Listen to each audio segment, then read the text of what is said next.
We know we got hoop season right around the corner. We've talked a lot about football, baseball, getting into the postseason right now, but we're not too far off from hoop season, both professionally and collegiately. And so as we look ahead to this college basketball season, really cool chance today to chat with one of the best in the business, UConn men's basketball coach, two-time national champion, Dan Hurley, kind enough to join us now, and adding author to the list of titles. The book, Never Stop, Life, Leadership, and What It Takes to Be Great, co-authored with Ian O'Connor, came out a couple of days ago at the end of September. So, Coach, congrats on adding author to the title. How's it feel? Yeah, I think there's probably some of my high school teachers, a couple of my college professors are kind of maybe in a state of shock. I was able to write a book. When they wanted me just to be able to kind of read a book at that stage. But yeah, I mean, for me, it was a chance. I think you have some success, and then you got the opportunity. And I think maybe a little bit of my life story and life journey, I feel like could be helpful to people. I got excited about the project and tried to be real honest and open while still kind of active as a coach. I didn't want it to be a quick money grab where you just kind of don't put much into it. I tried to put my heart and soul into it and be honest about a lot of things that are uncomfortable. And so you said you hope it helps others, but in writing this book, was it cathartic to you personally? Yeah, so I would say for me, the two parts to it, like at times it was tough and it brought me back, to moments in my life that were pretty dark. So like, reading certain chapters of my life, whether it was like the player part of my basketball journey, that was a lot of suffering, particularly with the comparison game, particularly with your older brother, who's also your best friend. So like kind of reliving that Seton Hall experience that got really dark.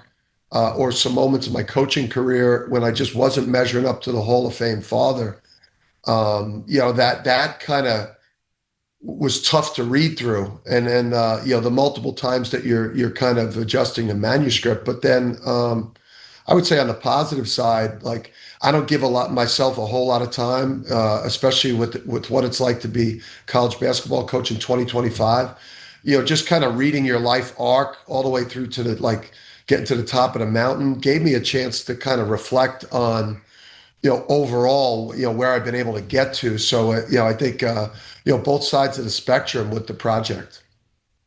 Yeah, I was going to say, in reading back all the accolades, the things that you have accomplished, the name you've made for yourself, separate from the family name that can be a, comparison is the thief of joy situation. Does it lessen a little bit of the pressure that you put on yourself now going into this next season? Because it sounds like going into last year with the chance for a three-peat, that was a boulder on your back.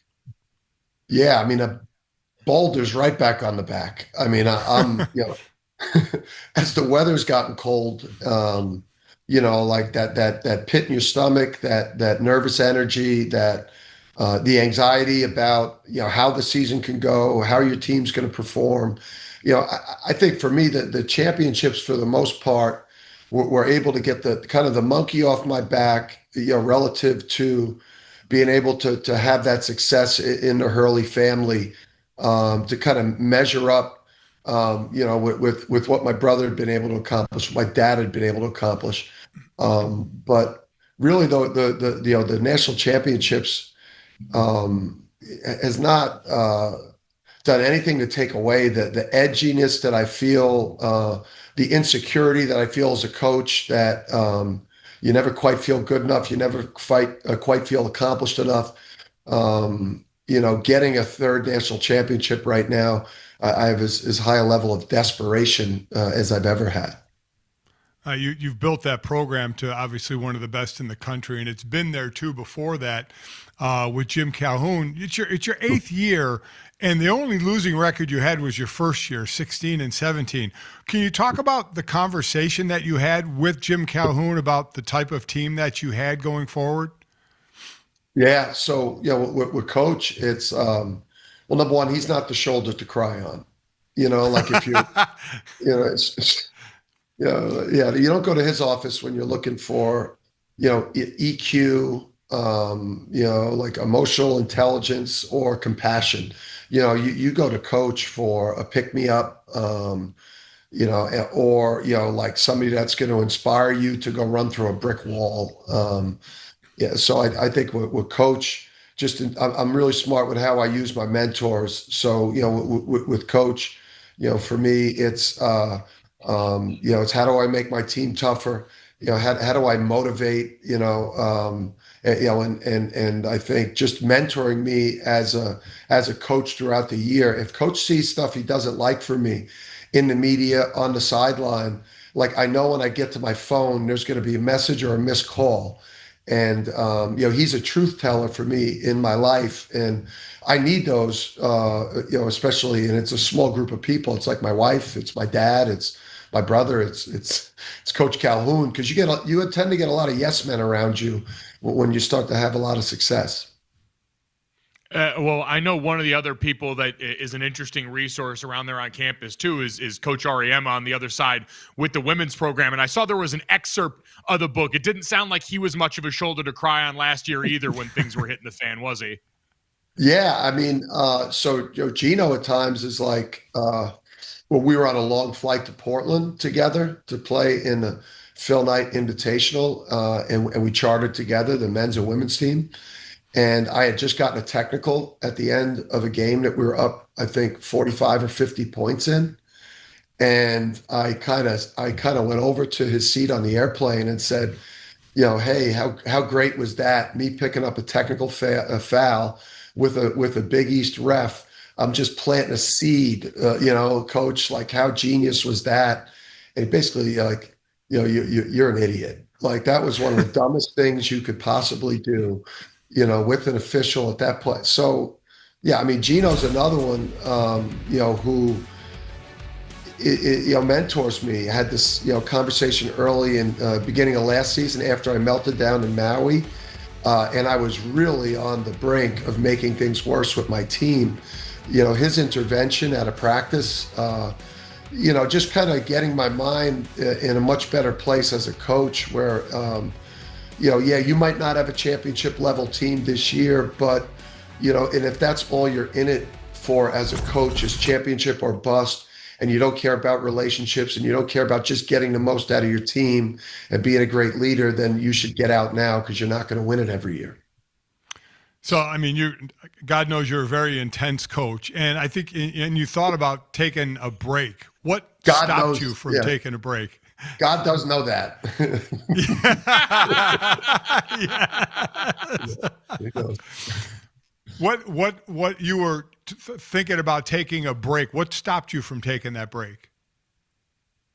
Probably in the end, it was a lot of fatigue. I'd say the way that the year ended too, for me, I would say there's some championship fatigue, right? The seasons are longer when you win it. You're getting dragged places, you're making appearances. So there was a little bit of championship fatigue from 23 and 24. And then I would say, you got NIL, you got the portal. So the rules to the game have changed a lot, and we don't get a lot of leadership in college sports. So, or specifically in college basketball, I mean, they're floating that players may get a fifth year.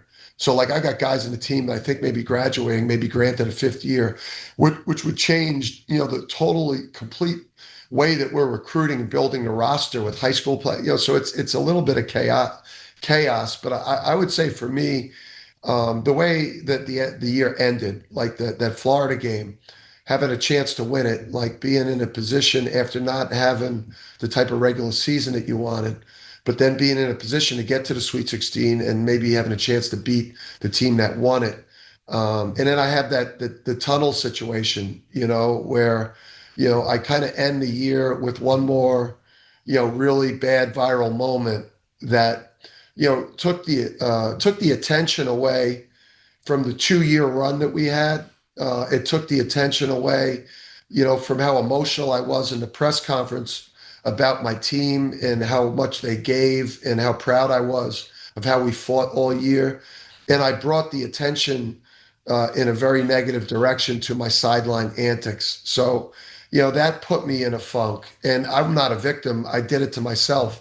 there's enough victims out there, I think, today in the world. Like for me, like the way I handled it in that tunnel post Florida game put me in a bad place.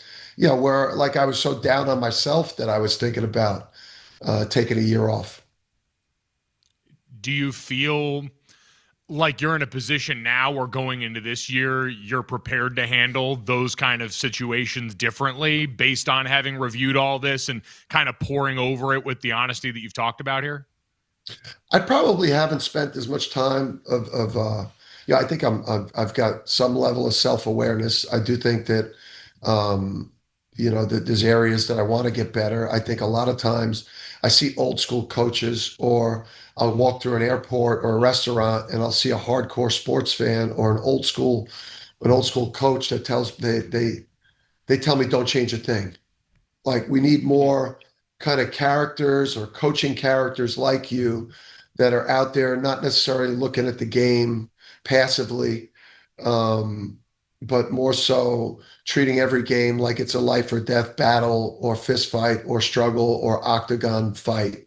So I get mixed messages, which makes it tough on me. Like I do think that there's, multiple things could be true. My superpower with my teams is my intensity, what I instill, the fire, the passion, the emotion that we pour into it, the way we show up that way. But then there's definitely room for me to grow in terms of how I handle my relationships with the officials and being able to get to and from the court after a game. I think I could definitely do better.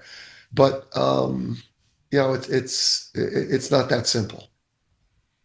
No, certainly nothing is that simple. And you mentioned in this day and age, all the different things pulling in different directions, the changes across the sport. I'm curious what your thoughts are. And as we see reports continually about the expansion of the NCAA tournament, is that something you're on board with? That's stupid. Yeah, I don't get it. I mean, I get, listen, I guess I get the financial, March Madness is the second biggest sporting event that we have in America on a yearly basis, right? Only behind the Super Bowl. It generates $1.5 billion now. Obviously the money doesn't go to the universities the way it does when you get to, the college football playoffs. We won the NCAA tournament 2 years in a row, and we didn't get anywhere near as big a share as Ohio State did in football last year for winning it. So, I mean, I think what makes the college basketball season special is that every game is so important, not just to get in it, but then you're fighting for seeding. It's a lot easier tournament to win when you're the number 1 seed than you are when you're the 8th seed. So I think what makes our regular season special is that you have to fight to get in it.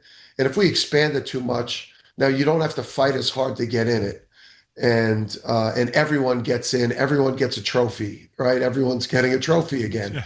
Like the participation trophies. Here we go.